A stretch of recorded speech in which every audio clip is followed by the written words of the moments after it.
So after one season in the WEC, Vanwall was denied participation in Hypercar next season. This ultimately means that Vanwall's hypercar, the Vanderwall 680, will not race during the full season, and their future in the WEC remains in doubt. So for this video, I'll discuss these details. Vanwall out of the WEC for 2024, and I'll do my best to answer the question, will they ever return? The entry list has been revealed for the WEC, and a record-breaking 19 hypercars will be on the 2024 grid. And while this entry list provides an incredibly exciting hypercar grid for next season, we can't deny the question, where is Vanwall? As you can tell, they are nowhere to be seen. Well, I think there were multiple contributing factors to why Vanwall's hypercar was rejected. One of these details, and probably the most influential piece of evidence that points to Vanwall's rejection, was that there was simply no space for them.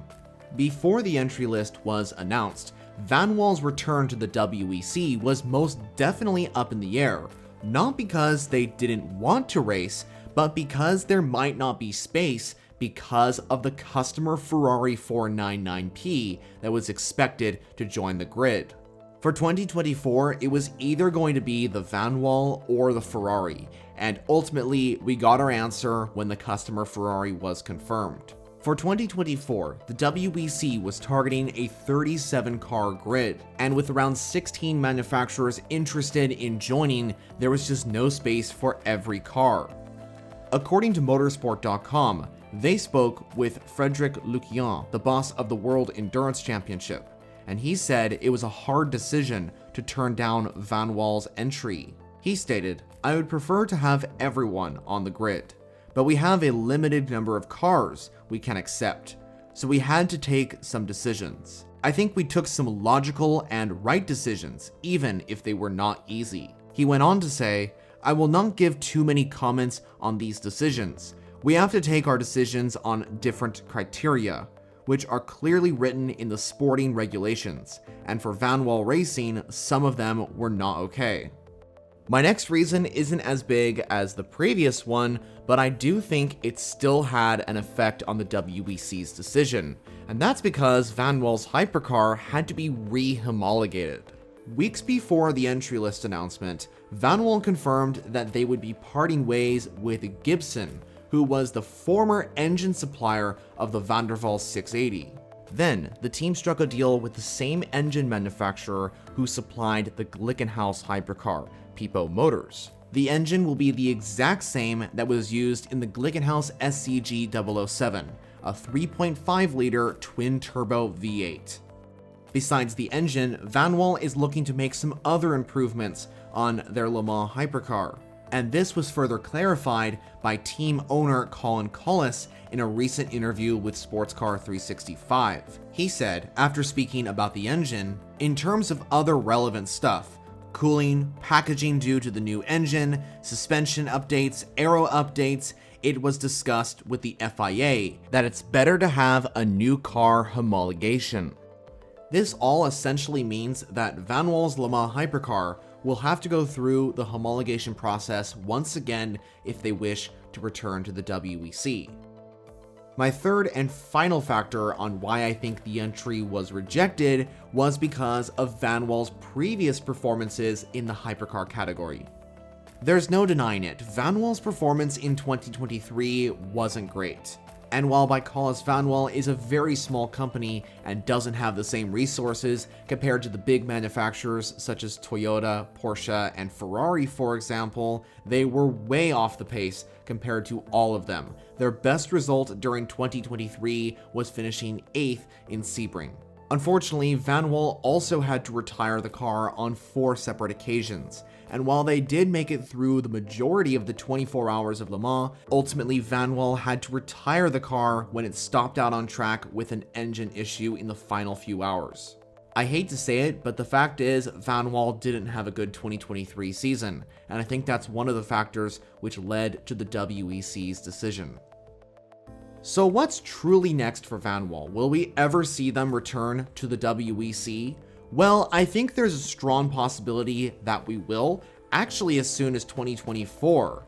Hear me out. While the entry list is capped at 37 cars, Vanwall may be able to enter the Vanwall 680 as a race-by-race entry at exclusive events such as the 24 Hours of Le Mans, although they would probably need to enter the 6 Hours of Spa or an earlier event in the WEC if they were looking to race at Le Mans. They also need to re-homologate the car before all that happens. So it's a big ask, but I think there's still potential for them to show up at an event or two in 2024. Vanwall's best chance at returning to the full-time grid would be in 2025, as the WEC is expected to expand the grid size to 40 cars. Although in 2025, in the hypercar class, there will most definitely be more entries from the current manufacturers.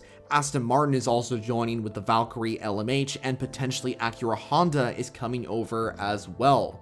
So once again, there may not be space for Vanwall in 2025. However, if the team makes these changes I mentioned a moment ago, and they improve, they might have a shot for 2025. They would need to convince their improvement to the FIA WEC by probably competing at an event and taking the fight to other hypercars. To be honest, I think this is highly possible, and if it happens, I think the WEC may give Vanwall another chance. However, if this were to happen, there is still the question whether the team will be able to use the Vanwall name or not. Because here's the thing, this team is technically Bicolis Racing, just rebranded as Vanwall, as Bicolis cannot enter Hypercar because they do not sell cars. And as for Vanwall, that name has actually been revived, as the original Vanwall team was most prominent in motorsport back in the 1950s when they won the first ever Formula One World Constructors Championship. Actually, the legal issues could be another reason why Vanwall's hypercar was rejected for 2024. Now, if Vanwall doesn't end up returning to the WEC, you might be thinking, could IMSA be an option for them? Well, even though Le Mans hypercars can race in IMSA, there is a rule in GTP that manufacturers entering must produce at least 2,500 road cars, and Vanwall unfortunately does not do that, so they wouldn't be able to join IMSA, at least for now. Even though the entry list announcement is disappointing for Vanwall, I think they still want to continue in the WEC hypercar category. This is a different situation to what happened with Glickenhaus, where they ultimately decided to pull out of the World Endurance Championship. I think Vanwall are looking to make improvements to the Vandervelde 680, and they're hoping to return to the WEC in the near future.